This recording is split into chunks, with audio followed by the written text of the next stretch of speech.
Les députés nationaux invalidés par la Cour constitutionnelle seront-ils à nouveau validés? En tout cas, la Haute Cour a ouvert ce lundi 15 avril 2024 les audiences pour recevoir le requête de Zélie qui estime qu'il y a eu des erreurs matérielles. Certains avocats de Zélie invalidés approchés sur place se sont estimés contents que la Cour constitutionnelle fasse ces rétropédalages car ils continuent à brandir la thèse d'une erreur matérielle. Maître Nicolas Wemakai du regroupement 4AC, par exemple, se montre pessimiste.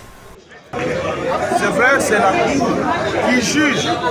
D'ailleurs, pour votre information, lorsque nous sommes venus, la Cour a estimé utile que les défendeurs ne puissent pas comparaître parce que les erreurs matérielles sont prétendument contenues dans les décisions rendues par la Cour. Et la Cour estime que c'est au demandeur de prouver s'il y a réellement une erreur matérielle et s'il échouait, la Cour va rectifier. Nous estimons que nos élus vont garder les sièges et que rien ne sera trouvé parce que les parties requérantes n'ont pas pu trouver l'erreur qu'ils prétendent, n'est-ce pas, qu'elles prétendent contenir dans les arrêts. Nous estimons que la justice élève une nation. Ce qui a été fait, nous estimons que la Cour a très bien fait son travail. Par ailleurs, Maître Dodo Lutumbu, qui plaide pour le regroupement AB50 dans les circonscriptions de Walikale, n'espère qu'une suite favorable. Donc il y a des affaires qui requièrent, toutes les affaires requièrent les avis du ministère public. Certains avis sont favorables, d'autres ne sont pas favorables. Mais c'est au juge. Nous nous attendons que la Cour puisse rectifier. Vous savez, dans toute œuvre humaine, il ne manque jamais de perfection.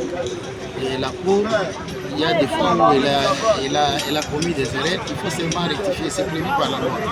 Donc ce n'est pas une procédure qu'on vient inventer aujourd'hui.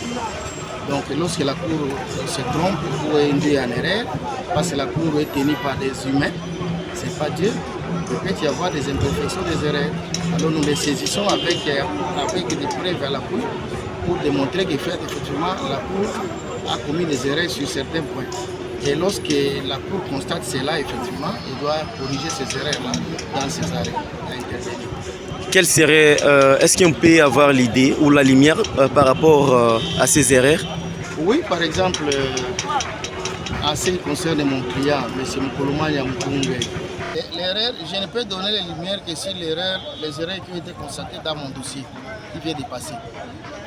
Dans la circonscription électorale de Walikale, la Cour, dans son arrêt, invalide notre client qui avait plus de 17 000 voix au profit de Willy Michiki qui avait ses 1200 voix.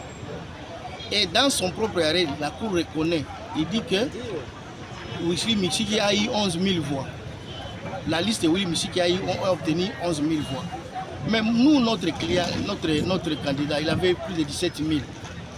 Comment il peut directement surpasser celui qui a 17 000? Même si on prend pour vrai qu'il a eu 11 000. Mais 11 000 par rapport à 17 000, mathématiquement, c'est trop facile. Donc ça ne peut être qu'à l'issue d'une erreur matérielle que la Cour est arrivée à cette conclusion-là. La même attitude est aussi observée par Maître Moupila Ndiké afin de servir comme exemple aux générations futures. Il y avait des ajouts de voix en faveur des bâtiments, ce qui est totalement erroné. Voilà les deux moyens, deux explications de l'erreur matérielle que nous avons énoncées et qui ont permis au ministère public de nous suivre pour demander à ce que notre requête soit déclarée fondée et que certains soient proclamés député national à l'Assemblée. Pour démontrer que erreur quand il est na kati ya décision et invalidation. Erreur wana eki kufanda wana libela te. Il faut ezala corriger. Pour que décision wana et servir na ba génération mosusu. Mais quand na biso na ndenge to plaider, na ndenge to développer ba moyens, to moni que na ndenge ministère public ala biso. Créer na et qui a que 18 pour fêter le retour de Serge Bahati dans la 4e Assemblée nationale. Retenez que la Haute Cour va rendre ses décisions ce 18 avril 2024. Mon numéro 5.